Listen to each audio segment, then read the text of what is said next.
Estamos de vuelta en modo país y el 4 de junio, estos días pasados, se celebró el Día Mundial de la Fertilidad. Y vamos a estar hablando de este tema que aparte nos interesa mucho en Uruguay porque entre la baja natalidad, pero también el hecho de que se está tomando la decisión de tener hijos más tarde, como sucede en muchos países del mundo, esto también está afectando a situaciones de fertilidad que vamos a estar conversando con la doctora Virginia Chakirian. Ella es una experta en este tema y vamos a conversar de qué se trata. Buenos días, doctora. Buenos días.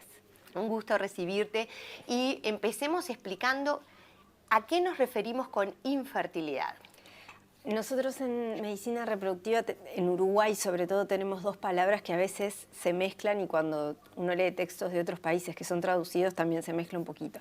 Pero básicamente para nosotros esterilidad es una pareja que no concibe el embarazo e infertilidad es cuando no consiguen llevarse un niño a su casa. Es decir, que a veces pueden embarazarse eventualmente pero se pierden los embarazos.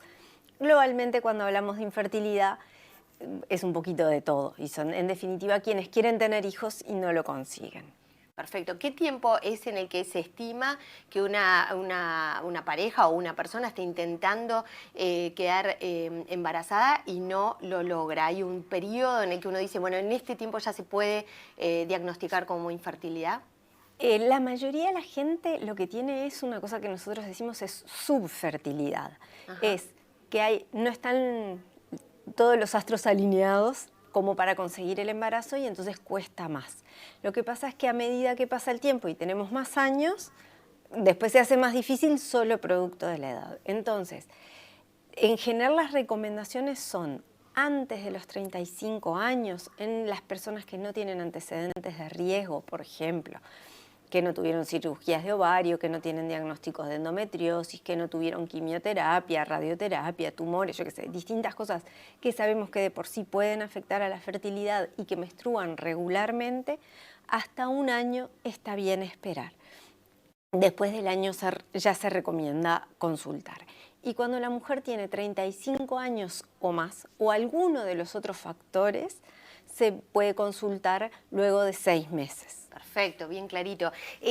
Hoy en Uruguay, ¿qué es lo que se detecta más? ¿Dificultades de fertilidad por causas que están más vinculadas a la mujer o también se detecta mucha cantidad o una cantidad importante de causas vinculadas a algún elemento desde el lado de los hombres?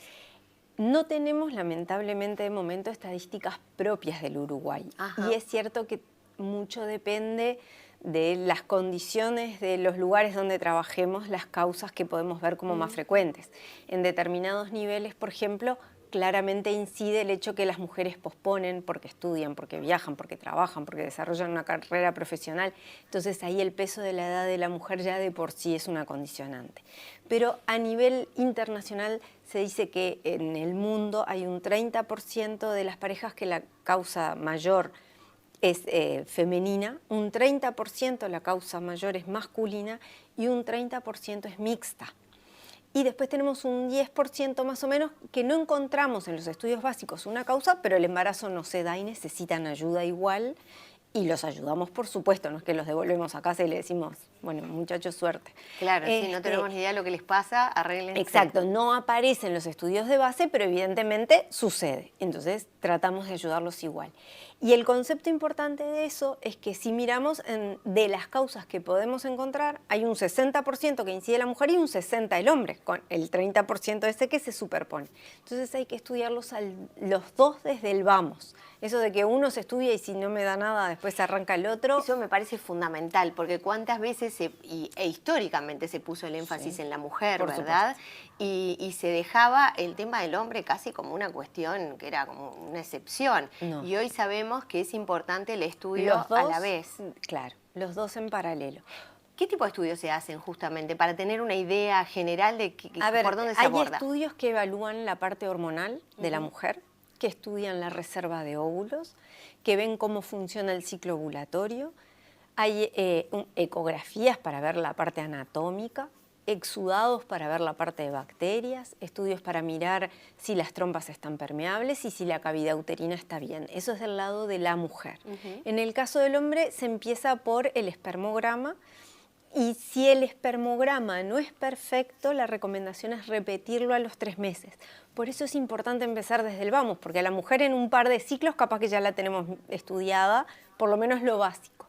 En cambio el hombre, si nos dio mal el espermograma, tenemos que esperar 3 meses para poder repetirlo y ahí la mujer pierde tiempo. Entonces hay que empezar juntitos. Totalmente. ¿Cómo está nuestro sistema de salud para la atención de este tema que es tan relevante para un país como el nuestro que necesita, ¿no?, que se produzca que haya fertilidad, que haya nacimientos, que tenemos tanta necesidad de crecer en ese sentido? Nosotros hoy en día estamos muy bien. Este año cumple 10 años la ley de reproducción que tenemos en nuestro país, que se firmó en el año 2013.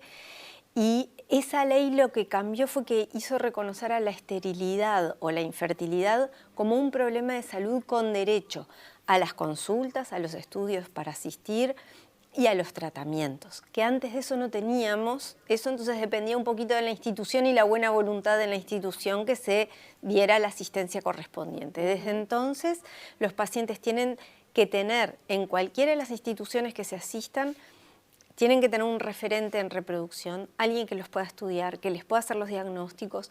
Los tratamientos que se llaman de baja complejidad, es decir, los más sencillos, se hacen a través del hospital, la mutualista o el seguro. Y si necesitan tratamientos de alta complejidad, que son los más caros, se financian a través del Fondo Nacional de Recursos. Hay un límite para insistir en esto de la búsqueda de la gestación, ¿verdad? A ver, los límites están dados por la limitación económica, en definitiva.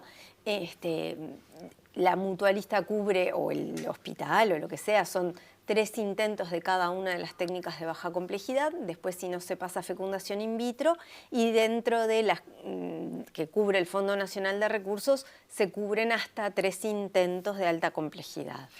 Doctora, tú trabajás con las familias, más allá de que estemos ahora hablando de números y de causas.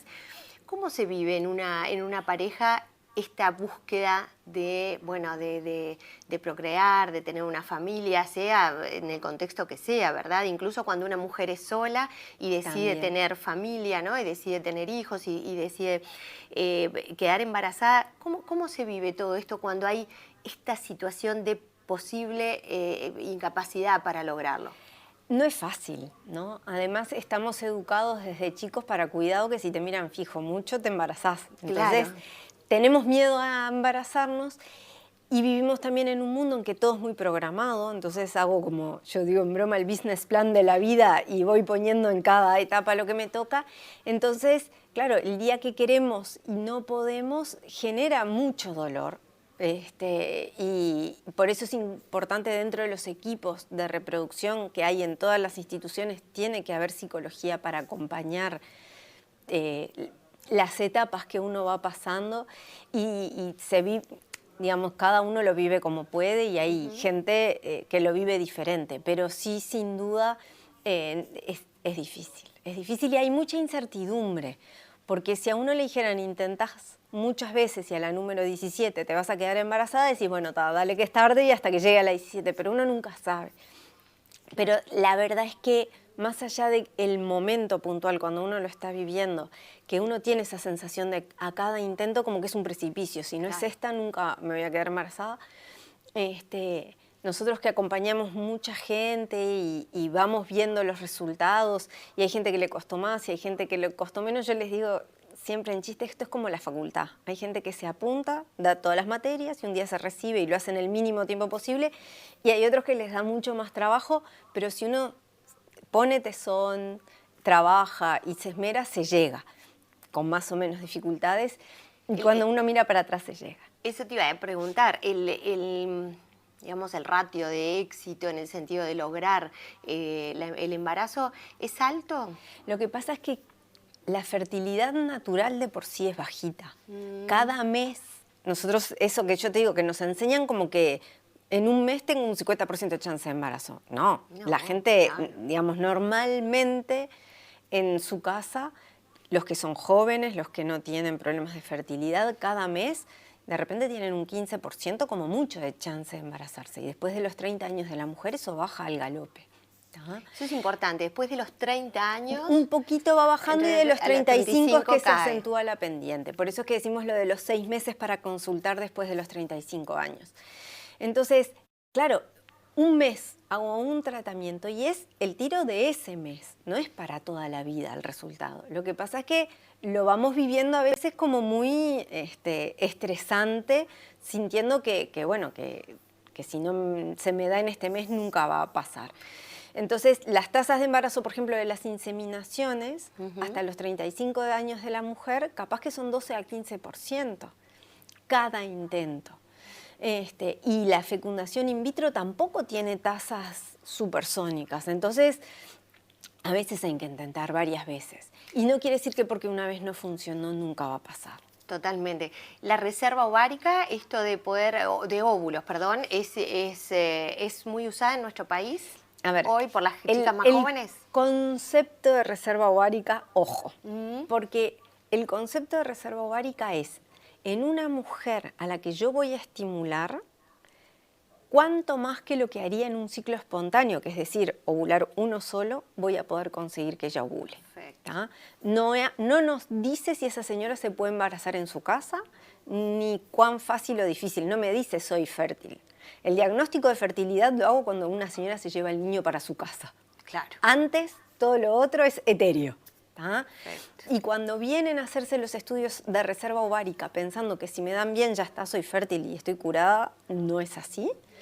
Y tampoco porque antes de buscar embarazo se hagan estudios de reserva ovárica, si no les dan bien, quiere decir que nunca van a poder tener hijos. O sea, es tan específico, es tan caso a caso, ¿verdad? Exacto. Que es muy importante esto de la consulta a tiempo.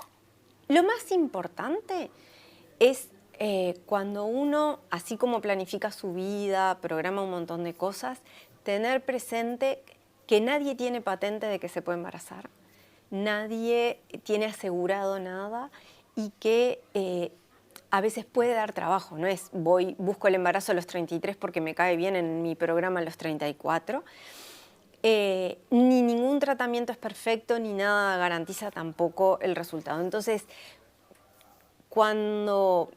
primero hay que prevenir cuando hay patologías que puedan comprometer la fertilidad, y eso empieza por prevenir las enfermedades de transmisión sexual que pueden generar que las trompas se tapen, se dilaten o se enfermen.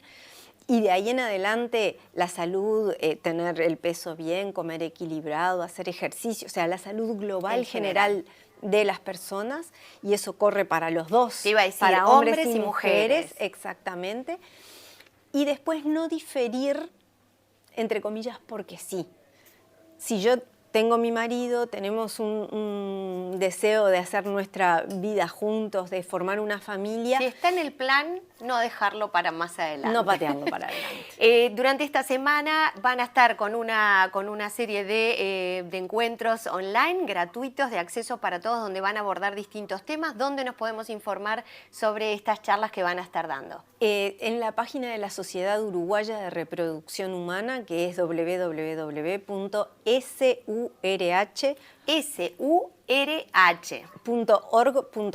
Ahí se pueden apuntar y participar. Porque allí va a haber temas de todo tipo a lo largo de esta semana, hasta el viernes celebrando esta semana. Así que bueno, muchas gracias. Esperemos justamente que estos encuentros también ayuden a aclarar muchas dudas, porque siempre hay dudas con este tema. Siempre. Muchísimas gracias, Gracias doctora. a ti.